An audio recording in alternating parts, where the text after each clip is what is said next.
A lot of people hate business brokers for good reason. There's a lot of sucky ones out there. About 80% aren't that good, and about 20% are very good and do most of the deal volume.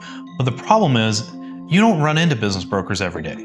When you do run into one, 4 to 1 chance, you're going to be running into one of the 80% that aren't that good, and you're going to think that they're all not good. But there are some really good ones out there. This video is going to be all about when you come across a bad broker with a good deal, how can you still get around them and get the deal done? So I'm going to create some punching bag stereotypes of the different types of bad brokers and tell you how to overcome those hurdles to get the business bought. Before we go into that, I want to remind you that 20%, that the good ones are out there. I don't want to just poop all over this industry because it's a wonderful industry. I'm eternally grateful for this industry. It's changed my life. I've helped change hundreds of people's lives, help their dreams come true because good brokers are out there and they taught me how to be a good broker. And I've leaned on some of the best trade groups like the IBBA, the International Business Brokers Association, which is home of many of the best brokers. And they're out there. So just refreshing, what does a good broker look like? Because we're going to contrast that with the bad ones in a second. Good brokers are a godsend to your deal. They're going to help your deal go so smooth.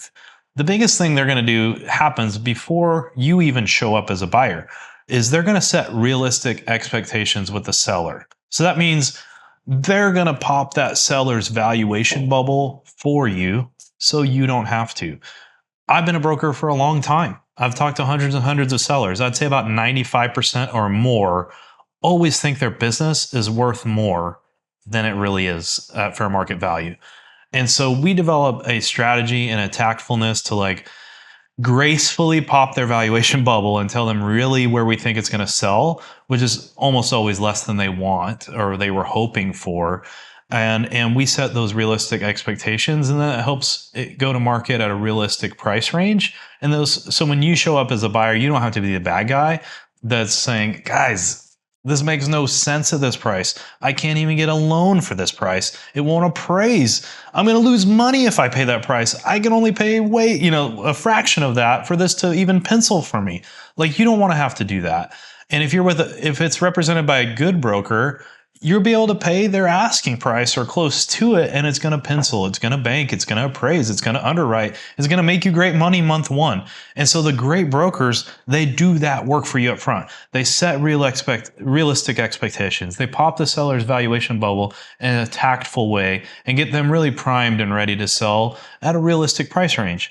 They can persuade the seller for you. So like if you got a real issue, you don't have to be the bad guy. They'll be the buffer. They can empathize with you, the buyer, and present your case tactfully and say, yeah, I have seen that happen before. And the buyer makes a good point here. Like, we should probably meet them in the middle on this, or we should think about considering their perspective here. They can be persuasive for you to the seller. So they're such a blessing. They really drive the process. So when you're working with a good broker, it goes fast. It goes smooth. They crack the whip. They bring in the experts when needed. They just get it done. They solve problems. And the biggest thing I think they do later in the deals is they save the deal. So like between LOI and closing especially, something always happens. Like the deal just goes off the tracks. It goes into the ditch. A good broker says, hey guys, time out. I've seen this before.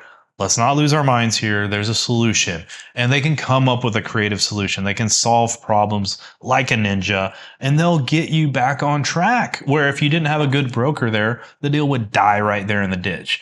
And so if you've ever done a deal with a good broker on the sell side, you'll be so glad they were there because they just make it happen. They're there to serve. They get you what you need for due diligence. They even help you out with it. They'll help you secure financing if you need help. They'll help you deal with landlords if you need help. They do a lot for you as the buyer, even though they work for the seller, because if they don't help you get the deal done, they don't get paid their commission. So like they're motivated to help you and get the deal done. So the great brokers, that's what they look like. They're very helpful, problem solvers. They're pragmatic. They understand the buyer's situation. They understand the seller's situation. They can explain both sides. They can help you empathize with each other, find the win-win solutions. Like, they do all those things for you. So great brokers are typically, if you want to know how to look for them, go to IBBA.org. That's the International Business Brokers Association website. Like the best ones usually carry the CBI designation, the Certified Business Intermediary. That's the highest training designation by the IBBA. And there's, I think, only a couple thousand CBIs in the country. And so find the CBIs near you. Those are typically the better ones. Look for those designations. I think a lot of the best ones typically, you can tell, like if you go to their website and stuff, they're a full-time professional. They go to the conferences, they have the designations, they represent more than one or two deals and less than 100 deals. Like there's too little and too much. But if you see that person that's representing like 4 to 20 deals and they're all kind of priced reasonably and they're a member of the IBBA and they're a CBI and they've done a bunch of deals and they're full-time, they're not a broker and a CPA, or they're not a broker and a real estate agent at the same time. Like they're a full-time business broker. Like that's how you know, like you're probably dealing with some competent broker here that knows what they're doing, and you should probably give them the respect they deserve and be excited to work with them.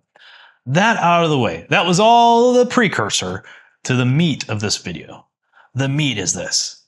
Guys, that's only 20% on that beautiful, wonderful broker I just described, sadly, is not 100% of all the business brokers. In fact, one of the most annoying things about this industry is there's no moat. There's no preventing anyone from being a business broker. In fact, most states, you know how you can become a business broker?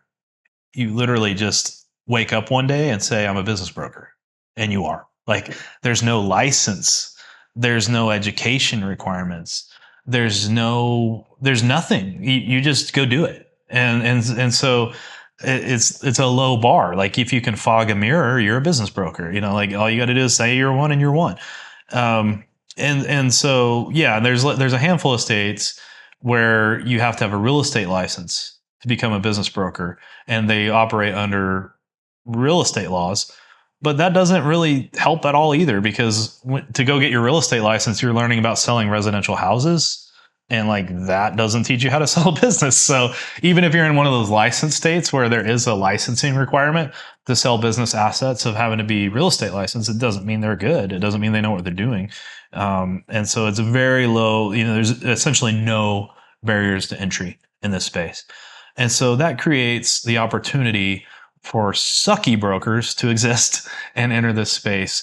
And you're going to see, I'm going to describe 4 stereotypes. And we're going to start with probably the most common, or at least they were 10 years ago when I started. They're becoming a little bit more rare. I feel like over time they're going the way of the dinosaur, and it can't come soon enough. So the first sucky broker stereotype that I want to describe is the old guy that never calls me back. So the old guy that never calls me back. So the key attributes of the old guy that never calls me back is they're hard to reach. They're okay if you get them on the phone. If you ever get to talk to them, they're kind of smart and they know what they're doing. But they're terrible with technology. So they are absolute horrendous with technology. They're very set in their ways. And they think that if you're a searcher or like new to this space, or you're like a new entrant that learned about buying a business through social media or through an MBA program, they think you're the biggest idiot in the world. They don't want to talk to you because they just want to sell it to another older person that's got more money and more experience, and so they're very impatient with novice buyers. So these people exist for a few reasons. Like, oftentimes the old guy that never calls me back, the reason they never call you back isn't really because they're bad. It's just because it seems like that because they don't have systems. They usually are cheap. Like, they're a one-man show that takes on a number of listings, but they're too cheap to hire like an assistant, a staff that answers phones. And they're really worried, they're in the sunset of their careers and they don't want to have overhead. So they avoid paying salaries and staff, and they avoid investing in websites and technology and learning the latest tech tools because they're just trying to close a few deals a year. And so what ends up happening is this: they'll get a good listing because they're usually like accomplished people that had a fancy career before they went into business brokers. Um, they'll get a good listing. They'll put it on the market. 200 buyers will inquire from BizBuySell or Axial or wherever they put it on a website. They don't have time to call back all 200 people. That's why you never get callbacks from them. If you're first in the door and they just seem like, and you seem like you have money, experience, and are going to be an easy buyer to work with and close, they'll latch on to you. They'll get the deal done with you, but they're going to ignore the 199 other inquiries. So if you're in that unfortunate 199, you just get ignored. And it ends up feeling like, you end up feeling as a buyer, like, am I just chopped liver here? Why is this person not calling me back? And it's like, they honestly just don't have time, because if they have 5 deals and 200 people inquired about all 5, there's 1,000 people that want to talk to them, but they're only working part-time and golfing part-time, and they only need 1 buyer for each deal. So they're thinking, I only need 5 buyers. I don't need, 4 or 5, whatever their deal count is. They're not thinking I need relationships with 1,000 people. And they kind of treat those 995 as nuisances. And so that's why they don't give you the time of day. And that's frustrating. So when you come across that situation, a good deal listed by the old guy that never calls me back, how do you get it? How do you pry it out of their cold, ugly old hands? How do you win that deal? So here's some tips. Like, first off, be quick. Be quick in the door. When they hit the market, you want to be the first in the door, because you want to be in that privileged few that got in the door first, because you want them to ignore everyone else but you. So you want them to. So be quick to the draw. All right.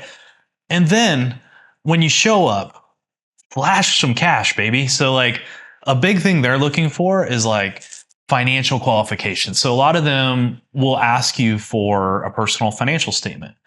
And that can be offensive if you're a buyer, because you're thinking like, dude, I just saw your ad. I don't want to give you my personal financial statements, old guy. Like, I don't know anything about you. I don't even know if I like this business. It's none of your business right now yet if I have the money for this or not. And quite frankly, I'm offended that you even asked me for my personal financial statement in our very first conversation. If you take that attitude, guess what old guy is going to do? He's going to pass to the next buyer that actually is obedient and gives them a personal financial statement, flashes some cash, and shows them that. Because again, they don't got time. They don't have time to form relationships with all 200 of you. You got to imagine, put yourself in their shoes. They're just looking for that one. And in their heads, the one is going to have the down payment ready. All right. So you just need to prove you got a freaking down payment, guys. Like, it's not that hard. Don't get offended. So their love language is obedience. It just means like, listen to the old guy, do what they say, go in there fast, flash some cash, and like, follow their instructions. Never let them wait on you. Be the squeaky wheel. And they're going to feel like, man, I like this buyer. They're super fast and responsive. They seem to be aggressive and they seem to be motivated as a buyer. They seem to be financially qualified as a buyer. Like, I'm going to latch onto that one. So that's just what you got to do to get the good deal from the old guy that never comes back. Get in there fast, flash the cash, be obedient, be the squeaky wheel. And like, that's going to maximize your odds of success. And again, you're going to forget about the old guy once the deal's closed and you're in your dream business, building your new life with a business. So who cares? Like, just understand they're limited. They're limited they don't have a team. They don't have technology. They don't have time to talk to everybody. So just follow my advice and you'll get a good deal from bad broker stereotype number 1, the old guy that never calls me back. Bad broker stereotype number 2. I'm going to call this one the McBroker. And sorry to rag on McDonald's because it's a great American institution, but I like to think of there's a lot of brokers out there that are kind of just getting stamped out in mass numbers by shops that are just churn and burn throw spaghetti at the wall shops. I hate to pick on franchises, but they're kind of the number one offender here. The big franchises out there, I don't want to throw shade at them because there's wonderful brokers. Some of the best brokers out there are under the brand names of Transworld, VR, Sunbelt. There's really good ones out there inside of all those large franchise organizations. But if I can just be real with you, like anyone can join those organizations. And if you can fog a mirror, you can join as like a junior agent, and they'll let you go out into the marketplace under their brand name. And so they're not all franchises, but it's predominantly the franchise brokers, the new ones. Okay.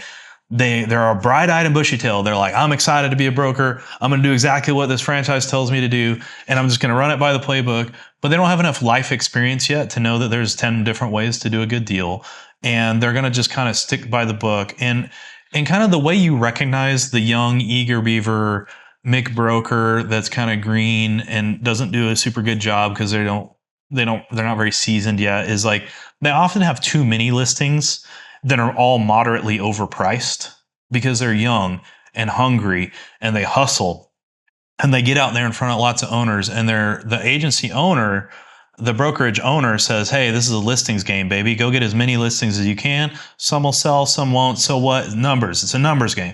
And so they get out there and get lots and lots of listings.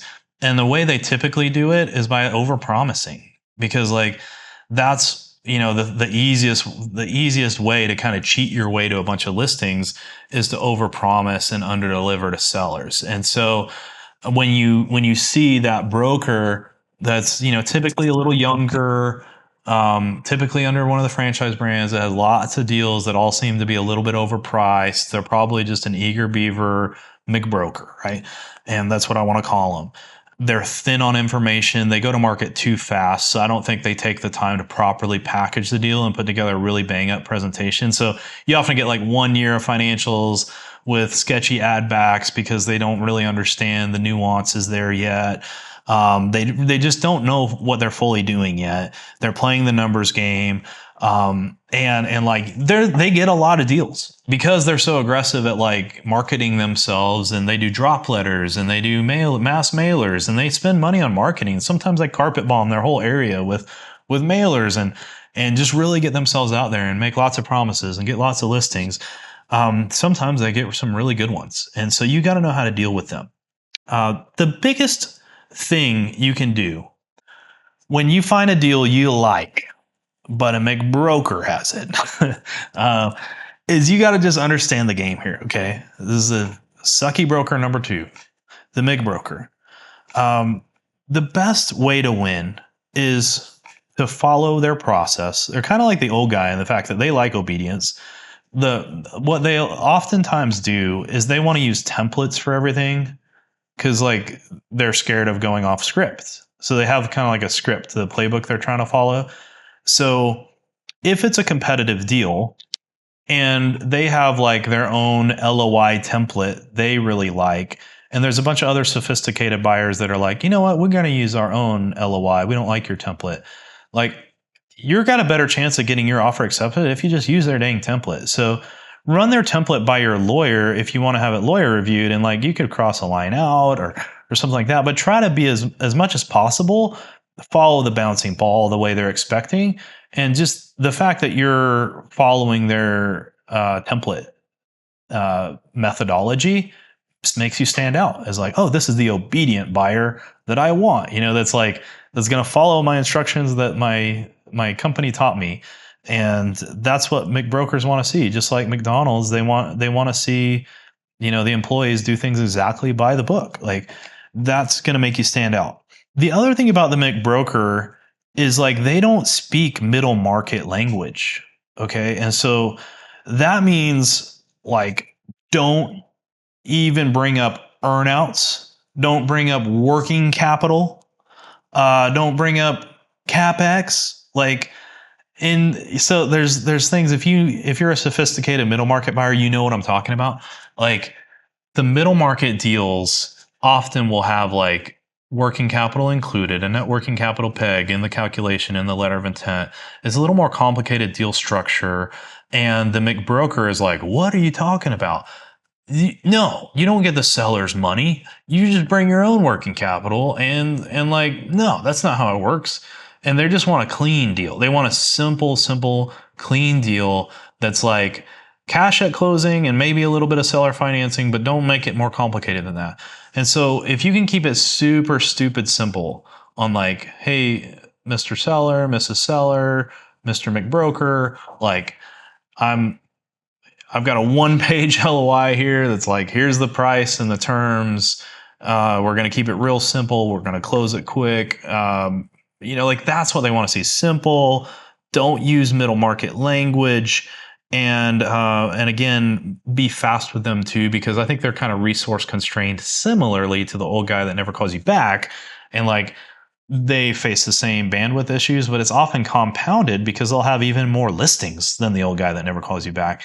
And they still often don't have staff and much resources, but they might hustle a little harder, because they're a little younger, more energy, more full time, and they're a little easier to get a hold of. So text them, call them, be the squeaky wheel, be fast, like all those things you had to do with the old guy, but then just make sure you follow their process, use their template, and don't beat up the seller and the McBroker about the valuation. Their stuff is usually a little overpriced because that's how they got the listing. But my recommendation is always blame the bank. Like throw the bank under the bus as much as possible. Everybody loves doing that. So like if they've got an asking price of 1.75 million, like work with your bank and so show how much you can push it to before it breaks your debt service coverage ratio math or whatever you need for your SBA loan.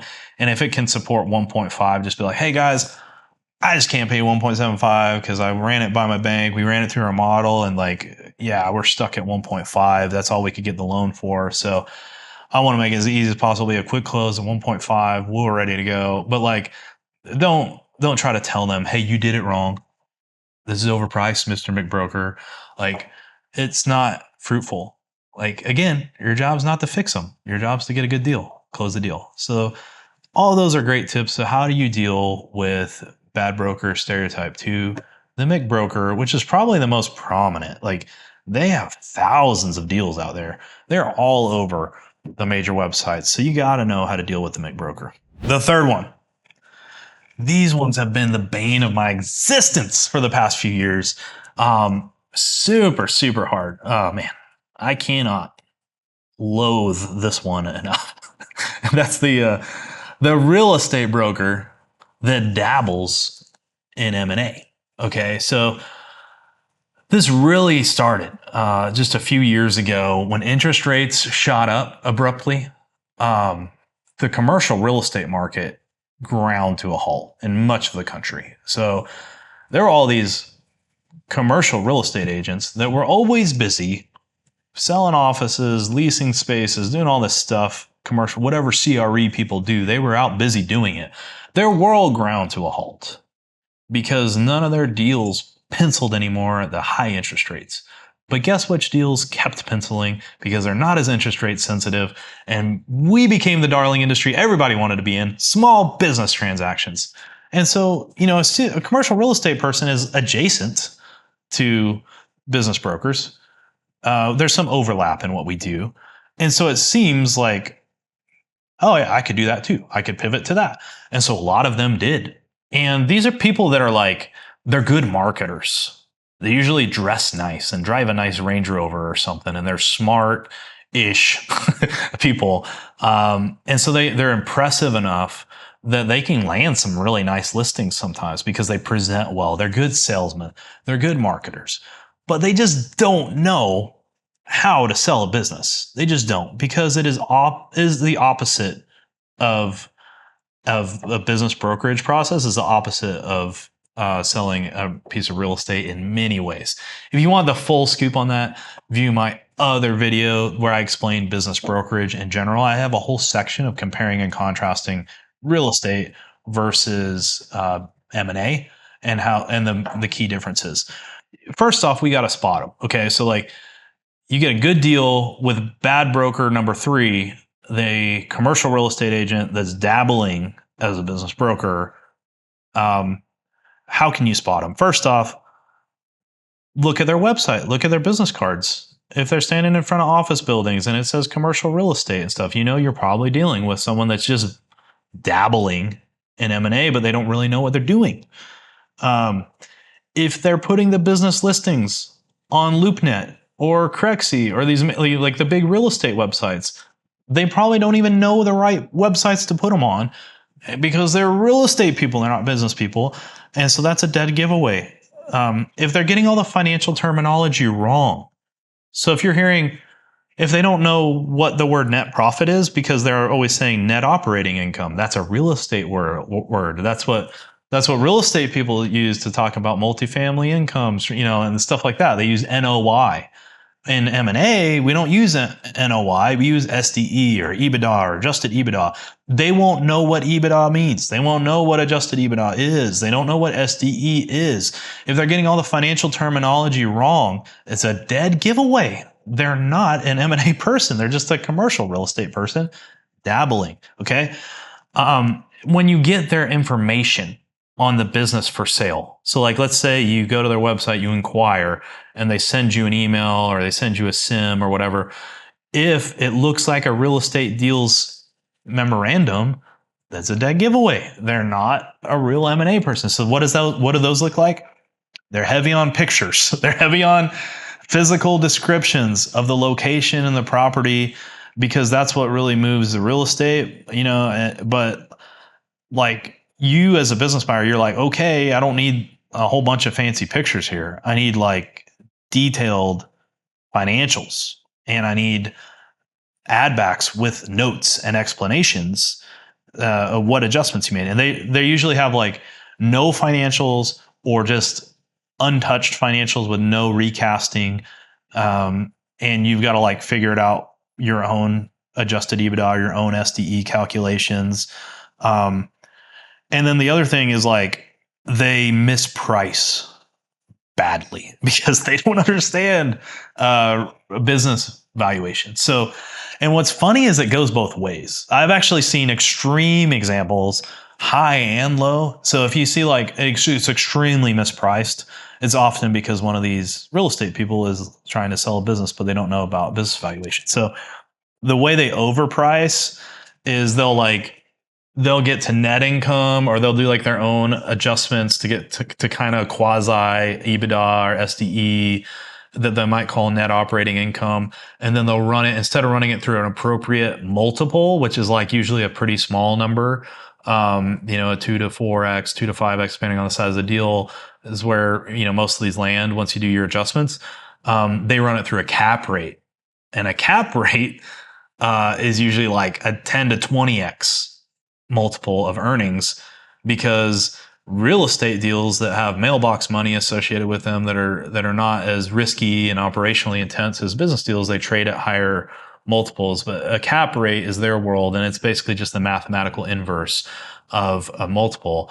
And a high cap rate of like 10, 11, 12% is like a cheap deal for them, but that's a super expensive deal for business people. So they'll misprice by running earning streams through cap rates instead of market multiples that are appropriate for M&A. But they also will underprice because sometimes all they understand is the real estate or tangible asset value of the business. And if you have a strong business, it might have a lot of goodwill value and they don't know how to value it. So sometimes they'll put it on the market for way less than it's worth because they don't know how to price the intangible aspects of the business. They're over-indexing on the real estate appraisal and then just kind of adding inventory and physical assets to the real estate appraisal, but they just forgot about goodwill or they don't know how to calculate goodwill. And sometimes there's millions of dollars of goodwill and they can undervalue by millions of dollars. So they'll misprice both ways. So, here's the thing. You're going to come across this. Like, you will find good deals with real estate folks that got their hands on a nice business. The best way to deal with them is, first off, is just recognize who they are. If they're a real estate person, you got to show up how real estate buyers show up, not how business buyers show up. And that feels weird because you're a business buyer, you're not a real estate buyer, and it feels almost wrong because you want to do it right, right? Well, what is right? What is right? Like, is right fixing this person and teaching them how M&A works, or is it closing a good deal, setting your family up for success? I think that's right. And you got to do what you got to do. If you're dealing with a commercial real estate person, just flow. I say this every time I talk about this topic. The great Bruce Lee says, flow like water. Flow like water. So, like, when water encounters a rock in the stream, it doesn't need to fix the rock. It doesn't need to break the rock. It just needs to flow right around that rock, And so, flow like water. I like the Muhammad Ali, float like a butterfly, sting like a bee. Do what you got to do here. And the best thing you can do is, like, let's say they've got a multi-million-dollar deal that's got a lot of goodwill value, and it's a real estate person representing it, and the offers are coming in, and it's a bunch of serious business buyers presenting LOIs that says, the first thing it says is, this is a non-binding letter of intent, and blah, blah, blah. Here's how I want to buy this business. A commercial real estate person sees that, and they're like, what is this? They don't understand LOIs. They don't understand that's normal for it to be non-binding.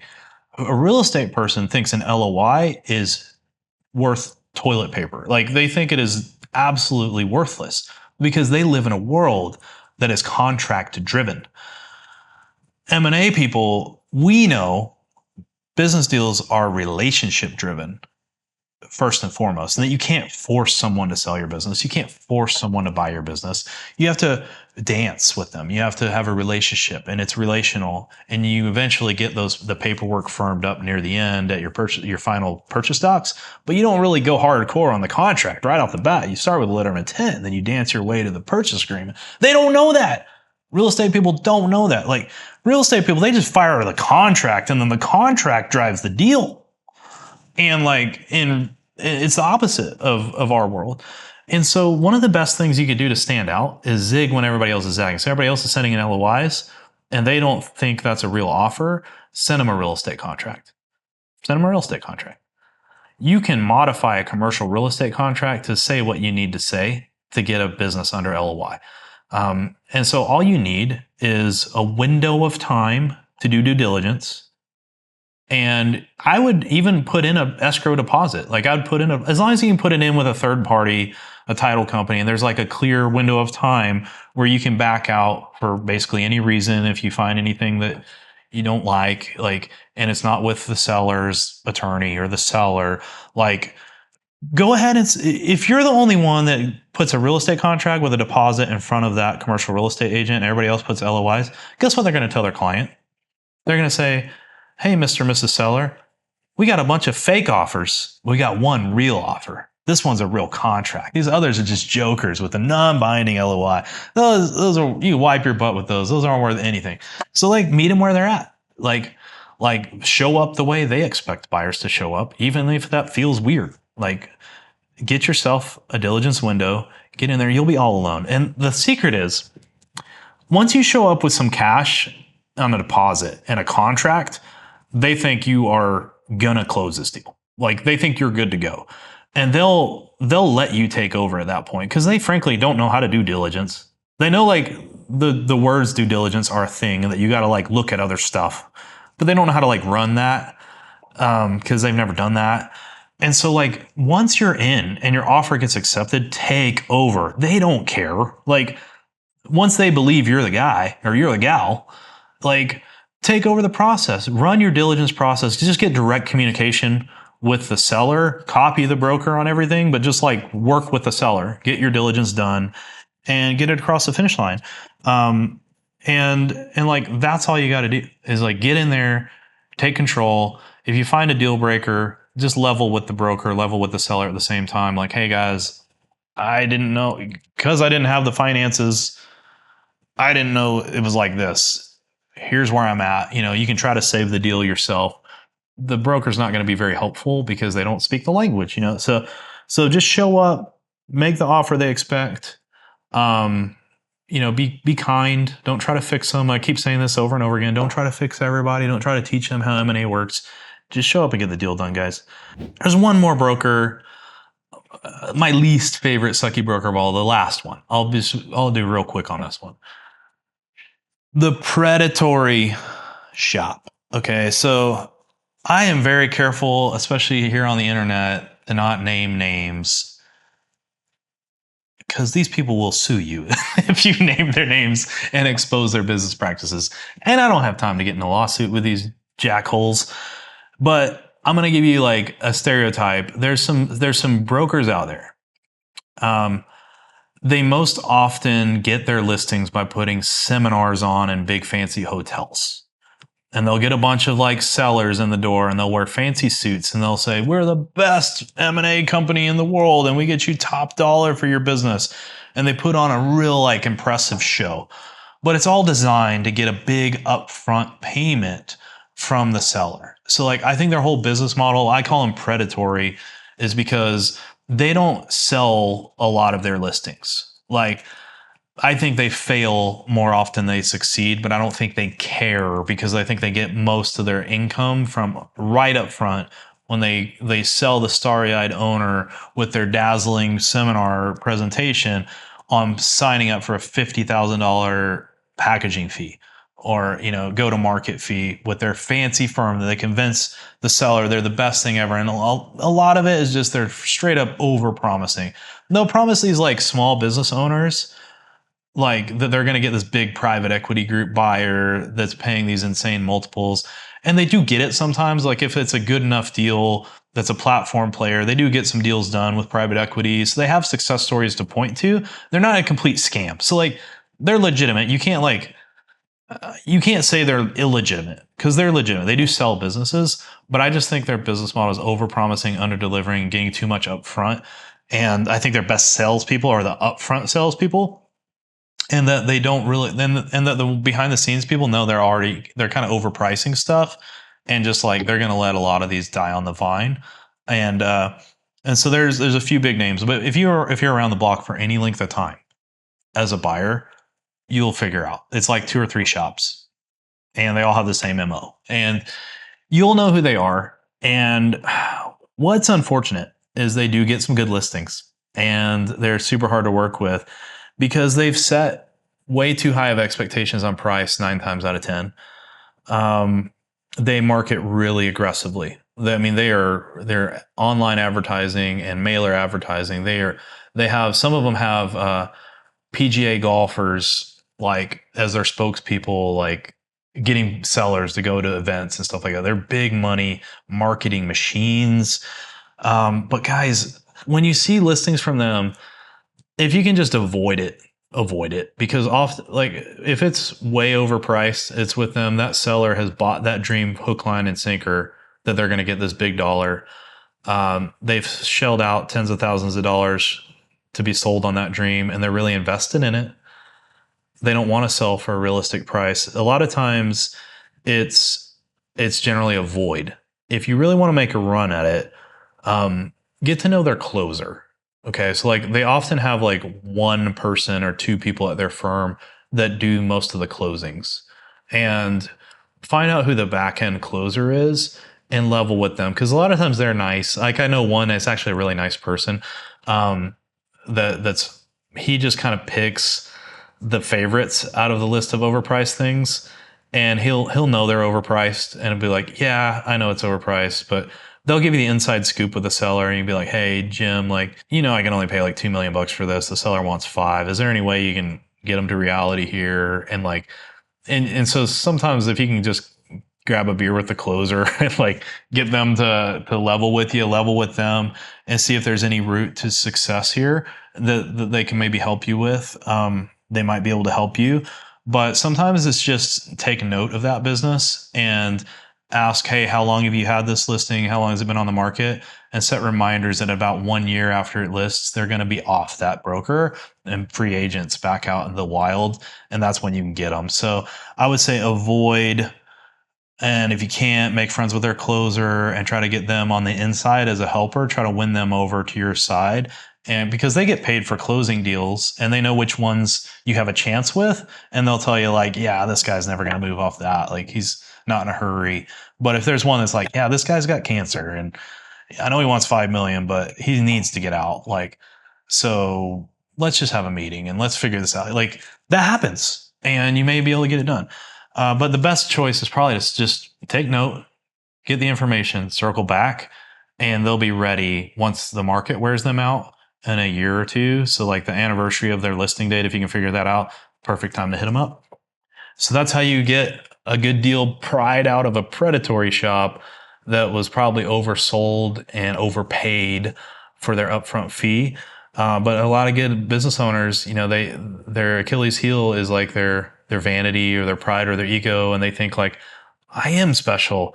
I am worth a lot of money. Private equity needs to buy me. I'm amazing. And these people these shops are there to stroke that ego and sell them on that dream. And it's unfortunate because it really like upsets me when they mislead people. So anyways, that's the fourth kind, the predatory shop. We don't need to talk much more about them. You'll figure them out as you go. But those are the three: the old guy that never calls you back, the McBroker, the real estate agent that dabbles in M&A, and the predators that charge too much up front, overpromise, underdeliver at their fancy seminars.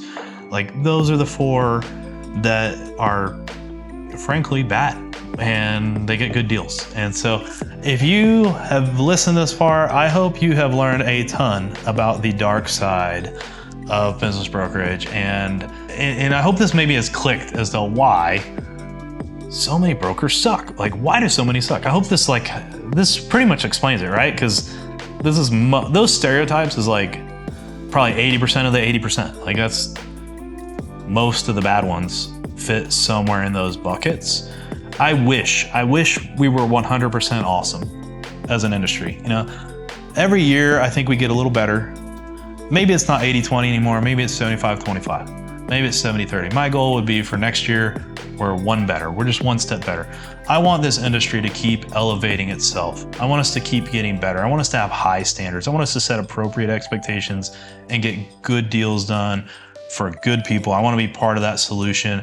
Dealonomy, our platform, we're built on that. We're just like doing great deals for great people and being very transparent in that process.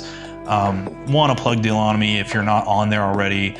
Register at dealonomy.com. We're the good deals only platform. All you're going to find is good deals with good M&A advisors representing them, and it's going to be a breath of fresh air if you're tired of going through the jungle and encountering all these wacky, sucky characters in this space. Like, start with us.